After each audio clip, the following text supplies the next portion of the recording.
Good afternoon. This is Media Center, Ukraine, Odesa.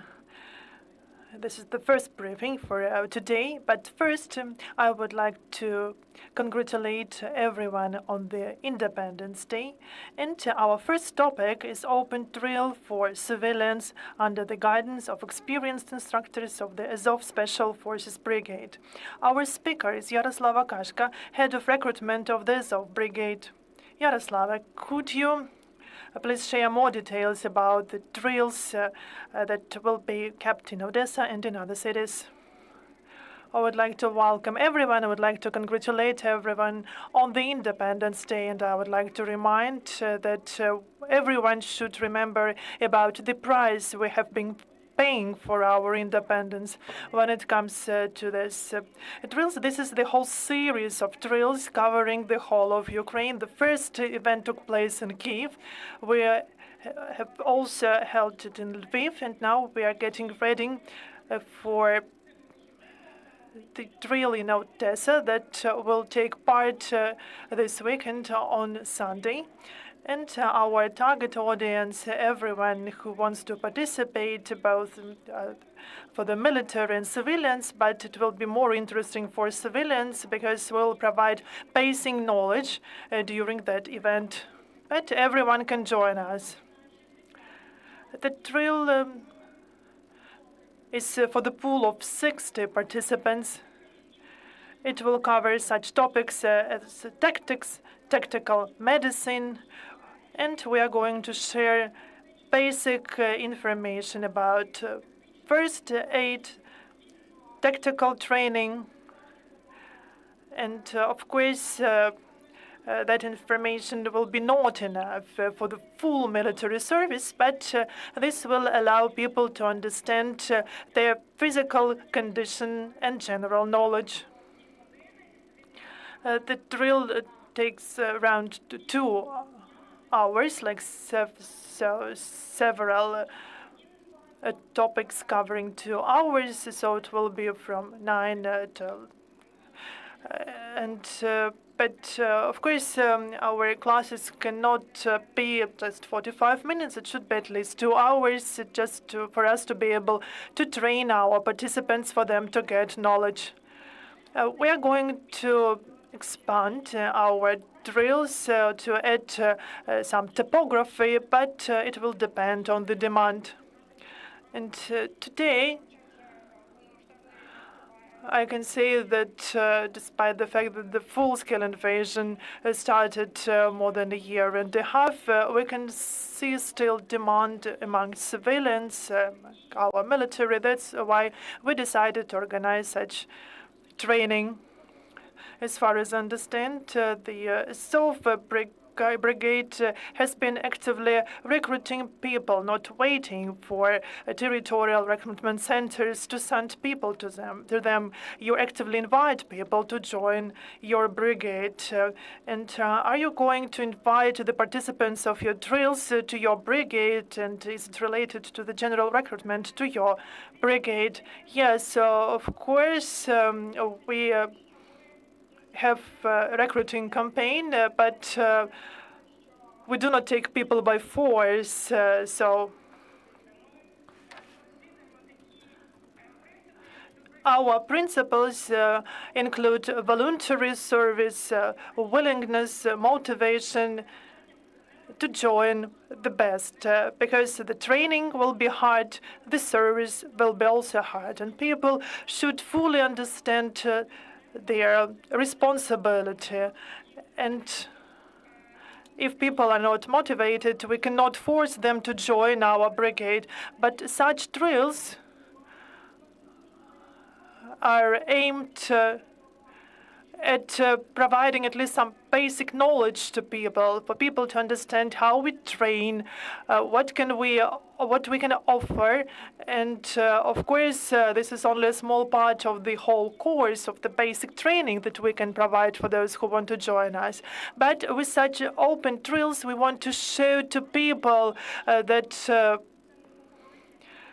the service is not a punishment. This is a conscious choice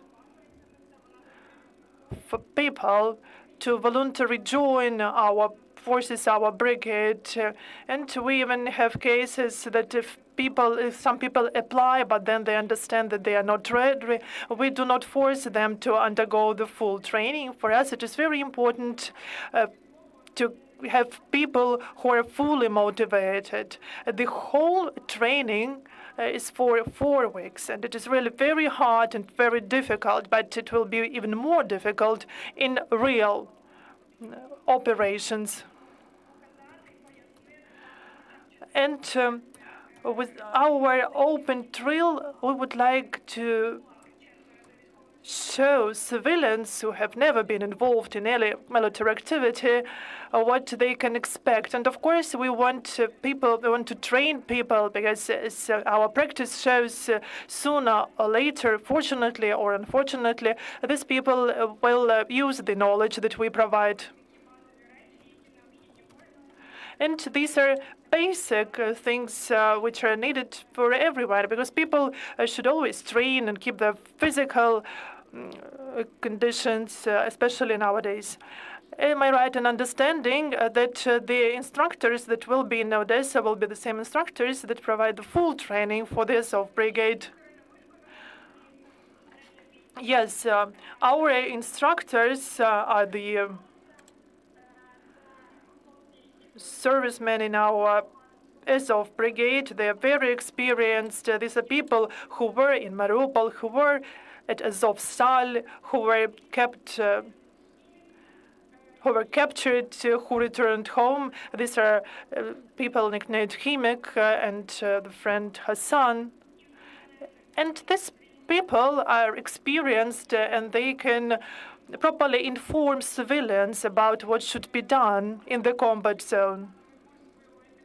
And also we have the basic course for military training, and these instructors are involved there, working directly with the recruited people. But recruited people are those who are mobilized, who have joined our brigade, and they undergo training, but they work with the instructors who are experienced. Thank you. Do we have any questions from the floor? Зараз, секунду, в нас англомовна журналістка, секунду. Just wait for a minute.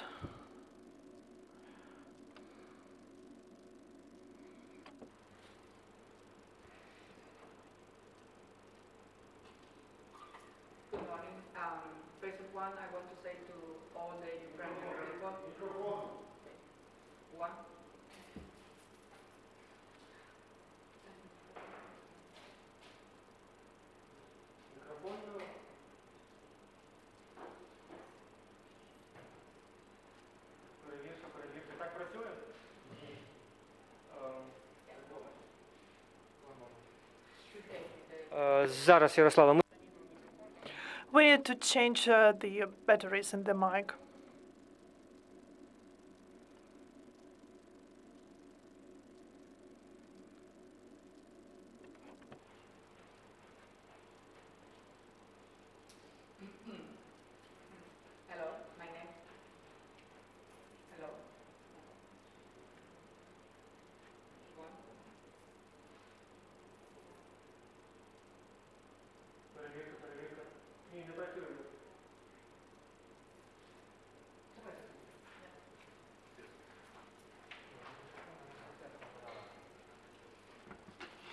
Hello, thank you for this important interview from you.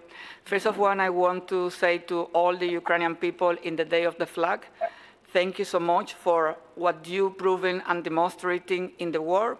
And in second time, we today have a triumph because one poor Russian, Evgeny Piroskin, is died. The victory is more closer today. Thank you, Commander, for your intervention, and I have 2 questions for you. The first question is from the American citizens who wondering is Azov a neo-Nazi group, or do you believe in the principle of the human rights?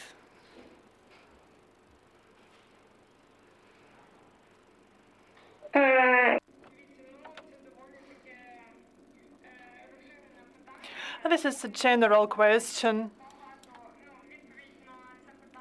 And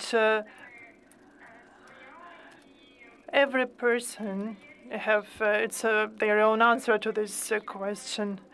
And the events happening in Ukraine are very demonstrative, and they don't require some precise answers because as for human rights and everyone can have their own answer. And those events that are happening and have been happening in Ukraine allowed to create their own perception of what is happening. And as for neo-Nazis, during its whole period of existence, Azov has been proving that it's actually on the contrary. And I have recently joined this brigade, and I will abstain myself from answering this question. The first one, what do you know about the soldiers who are still in captivity, and what steps are you being made for their release after a year of captivity? And the second question is, the situation from 2 Ukrainian Cubans who are bearing captivity in Astobal. Why, in 1 year, the diplomacy in Ukraine not doing nothing for her families could be even visit, maybe in name of the Red Cross or other organization, they can visit her 2 sons because they are 1 year and maybe 3 months, if I have the information correctly, they don't know nothing about those 2 guys.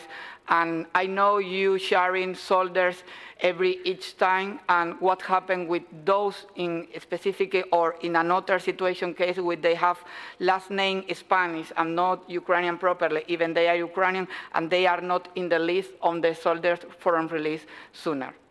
Thank you.